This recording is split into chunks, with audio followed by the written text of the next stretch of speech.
आज इस वीडियो में हम बात करने वाले हैं दुनिया के कुछ ऐसे देशों के बारे में जहां पर सबसे खतरनाक हैकर्स रहते हैं। जी हां, ऐसी कंट्रीज के बारे में बात करूंगा, ऐसे हैकर्स के बारे में बात करूंगा जो दुनिया में सबसे ज्यादा खतरनाक है। सबसे पहले मैं बात करना चाहूंगा चाइना का। जी हां, पूरी दुनिया में जो सबसे ज्यादा साइबर अटैक्स आते हैं वो चाइना से आते हैं, जो कि टोटल का 41% है। मतलब पूरा अगर देखा जाए तो उसमें 41% जो भी साइबर अटैक्स आते हैं वो चाइना की तरफ से आते हैं। जी हां, चाइनीज हैकर्स बहुत सारे हैं और बहुत ही खतरनाक है। चाइनीज हैकर्स का जो सबसे पहला निशाना होता है वो यूनाइटेड स्टेट्स ऑफ अमेरिका और उसके दोस्त कंट्रीज होते हैं। जैसे कि अगर अमेरिका की कोई दोस्त कंट्री है तो वो चाइना के साइबर अटैक्स का भी शिकार बनती है।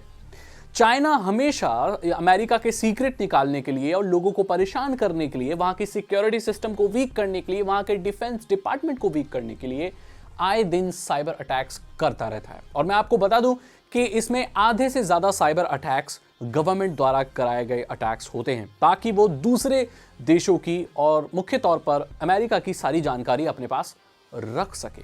और अमेरिका के साथ अगर कोई देश दोस्ती करता है तो वो भी उनके साइबर अटैक्स का शिकार होता है। आपको यह भी पता होगा कि चाइना के पास खुद की एक साइबर आर्मी है। जी हां, जैसे कि आर्मी मिलिट्री के बेस वगैरह होते हैं, ऐसे वहां पर साइबर फोर्स के बेस होते हैं, जहां पर जो काम करने वाले लोग होते हैं वो बहुत ही हाईली स्किल्ड हैकर्स होते हैं और वो गवर्नमेंट के इशारे पर अटैक्स को परफॉर्म करते हैं। चाइना का खुद का तो इंटरनेट, अब देखो थोड़ा मैं सही बात करता हूं, अब थोड़ा सागर भाई बन जाता हूं मैं, ये तो मैंने आपको इन्फॉर्मेशन बता दी। चाइना में खुद का इंटरनेट इतना बंद है, इतनी रेस्ट्रिक्शंस है, सरकार ने बहुत सारी रेस्ट्रिक्शन लगा रखी है, फायरवॉल लगा रखी है। ग्रेट फायरवॉल ऑफ चाइना के बारे में आपको मालूम होगा। उन लोगों को अलग सर्विस अलग वो यूज़ करते हैं, अपना डेटा अपने ही उसमें रखते हैं, बाहर के इंटरनेट से ज़्यादा मतलब नहीं रखते, लोगों को बाहर का इंटरनेट सर्व करने नहीं देते। लेकिन जो बाहर के इंटरनेट है वहाँ पर इनके हैकर्स हैं। मतलब इन लोगों को ये है कि हमारे नेटवर्क में बाहर के लोग नहीं आएंगे, लेकिन हम दुनिया भर के नेटवर्कों में घूमेंगे। तो इनकी ये पॉलिसी है, इस चीज़ पर ये काम करते हैं।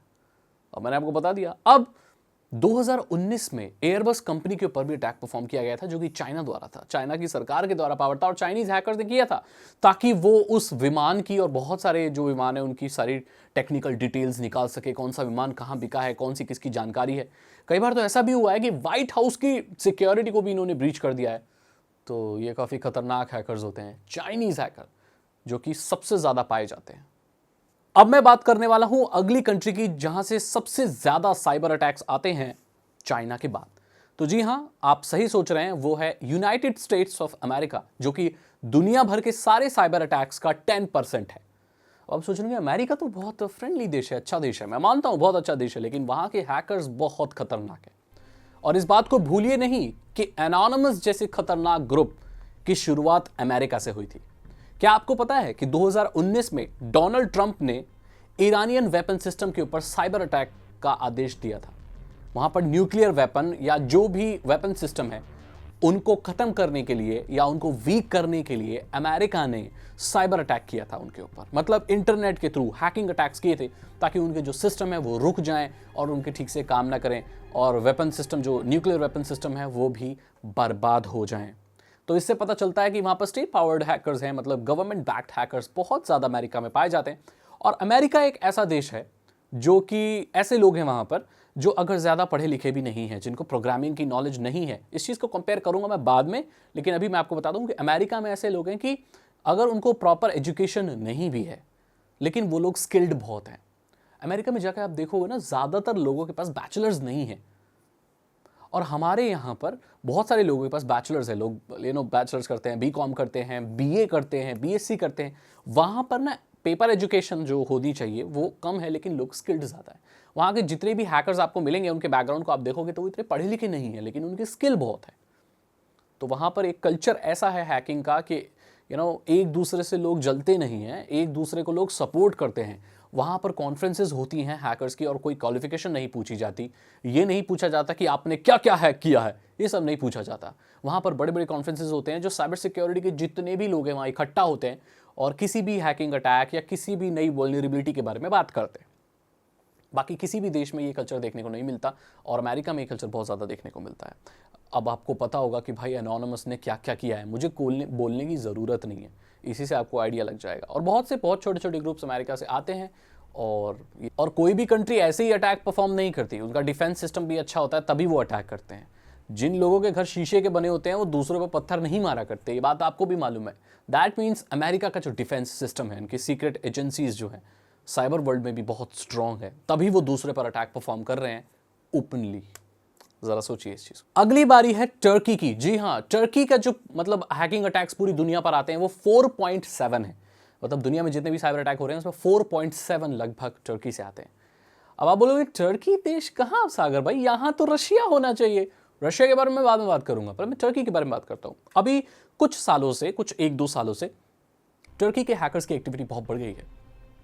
इंडियन यूट्यूबर्स और यूट्यूबर्स पे जो सबसे ज्यादा अगर हैकर्स कहीं से टारगेट करते हैं तो वो टर्की से है। जी हाँ, अब टर्की के हैकर्स को आप बोलोगे यार खतरनाक थोड़ी, एक टीम है ALD's टीम करके एक हैकिंग ग्रुप है, उसने बहुत सारे हैकिंग अटैक्स परफॉर्म किए और उन्होंने अमेरिका के डिफेंस डिपार्टमेंट या वेपन डिपार्टमेंट को भी जो सिस्टम उनको ब्रीच कर दिया।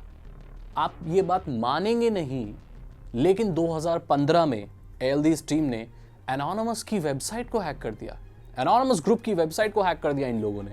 सो इस चीज से पता चलता है कि ये लोग कितने डेंजरस हैकर्स हैं और ये लोग कहीं भी हो सकते हैं। ऐसा भी माना जाता है कि इनकी टीम या इनके जो लोग हैं वो पूरी दुनिया में फैले हुए हैं। एनोनिमस ग्रुप के बारे में तो आपको पता होगा, ये एक आइडिया है, ये कोई भी हो सकता है, इनकी कोई पहचान नहीं है, ये बस एक आइडिया पर रिवॉल्व करते हैं। कोई भी इंसान जो एनोनिमस रह के उनके एजेंडा पर काम करे या उनकी जो लाइन है उसको फॉलो करे तो वो एनोनिमस है। एनोनिमस किसी की जागीर नहीं है, समझ रहे आप मेरी बात? इसीलिए ये पूरी दुनिया में फैला हुआ है।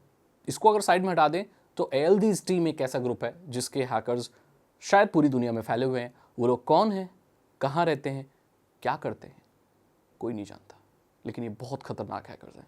अब आखिरी कंट्री जिसके बारे में मैं बात करने वाला हूं वो है रशिया। जी हाँ, रशिया का नंबर आ गया। पूरी दुनिया के साइबर अटैक्स में ये कंट्रीब्यूट करता है सिर्फ 4.3%। लेकिन आपने सुना होगा कि रशियन हैकर्स बहुत खतरनाक होते हैं। रशियन हैकर्स सबसे ज्यादा खतरनाक क्यों होते हैं? वहां से साइबर अटैक्स कम आते हैं, क्यों कम आते हैं?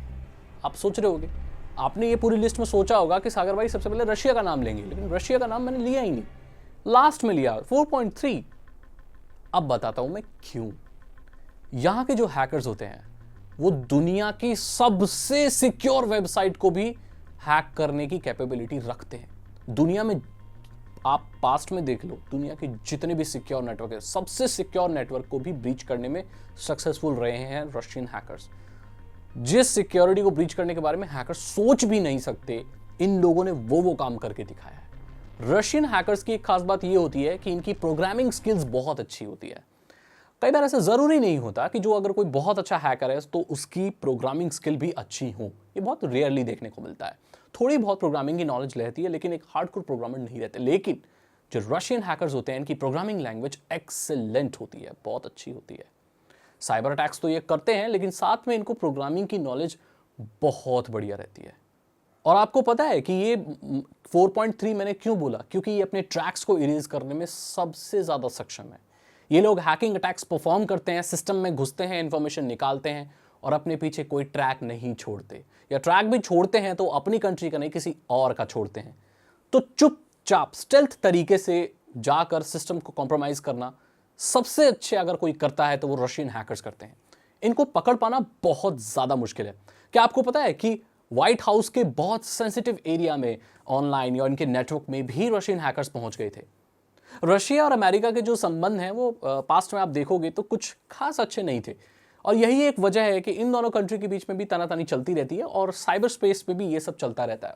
आपको पता है कि जो भी पॉलिटिक्स वगैरह, इंटरनेशनल पॉलिटिक्स वगैरह जो चलती रहती है वो तो हमें टीवी पे दिखती है, न्यूज़ में दिखती है, लेकिन इसके अलावा भी साइबर वर्ल्ड में भी इन लोगों के बीच में तनातनी चलती रहती है। अटैक्स एक दूसरे से परफॉर्म किए जाते हैं, होते रहते हैं, और ये सारी चीज़ यहीं नहीं होती, बाकी सारे देशों में भी होती है। अगर किसी दो देशों में संबंध अच्छे नहीं हैं तो ये सारी चीज़ें एक दूसरे में बहुत चलती हैं। चाहे भारत को ले लो और दूसरे के देशों को ले लो, या अमेरिका को ले लो, चाइना को ले लो, तो ये सारी चीज़ें तो दुनिया में बहुत ज़्यादा चलती हैं।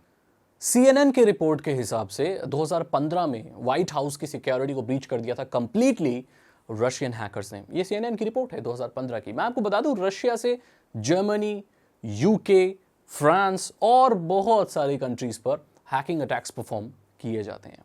ये ज़्यादातर तो इंडिपेंडेंट हैकर्स ही होते हैं, लेकिन कुछ इसमें गवर्नमेंट बैक भी होते हैं ताकि वहाँ की सरकार अपने आस पड़ोस के देशों के बारे में वो खुफिया जानकारी रख सके अपनी सुरक्षा के लिए, नेशनल सिक्योरिटी के लिए, जो कि आपको पता है कि सारे देश करते हैं। ये सभी देश करते हैं, मैं आपको बता दूं, ये सभी देश करते हैं। सभी देशों के जासूस होते हैं, वो दूसरी कंट्रीज में जाते हैं, उनकी पूरी इन्फॉर्मेशन देते हैं ताकि वो अपनी कंट्री को बचा सकें। अगर उनके ऊपर हमला होने वाला है तो उनको पहले पता होना चाहिए, राइट। उनके वेपन सिस्टम किस तरह से काम कर रहे हैं लोगों को पता होना चाहिए, राइट। इस तरह से चीज़ें काम करती हैं। तो मैंने बता दिया आपको ये जो हैकिंग कल्चर है और जो भी हैकिंग अटैक्स या साइबर अटैक्स कहाँ कहाँ से ज़्यादा आते हैं।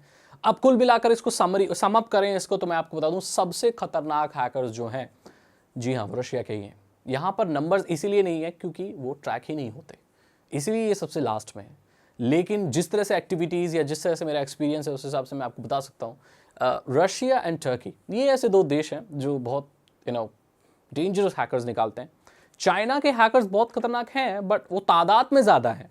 उन लोगों की जो स्ट्रेंथ होती है ना, वो तादाद है, क्वांटिटी है ना, उनकी बहुत सारे हैं, वहाँ पर फोर्स है पूरी, तो नो डाउट इसलिए वो बहुत ज़्यादा पावरफुल है। बट कम मात्रा में अगर जो सबसे खतरनाक हैकिंग अटैक्स होते हैं वो रशिया और टर्की से ही होते हैं। और इंडियन यूट्यूबर्स का आपको पता होगा, बहुत सारे इंडियन यूट्यूबर्स के अकाउंट्स वगैरह हैक होते हैं, यूट्यूब चैनल्स हैक होते हैं, क्रिप्टो करेंसी चलने लगती है, ये सब चीज़ चली होती है। और इनका जो उद्देश्य होता है वो बिटकॉइन कमाना वगैरह होता है, ताकि वो स्ट्रीम करें और लोग अपना बिटकॉइन डबल करने के लिए उनको बिटकॉइन भेजें।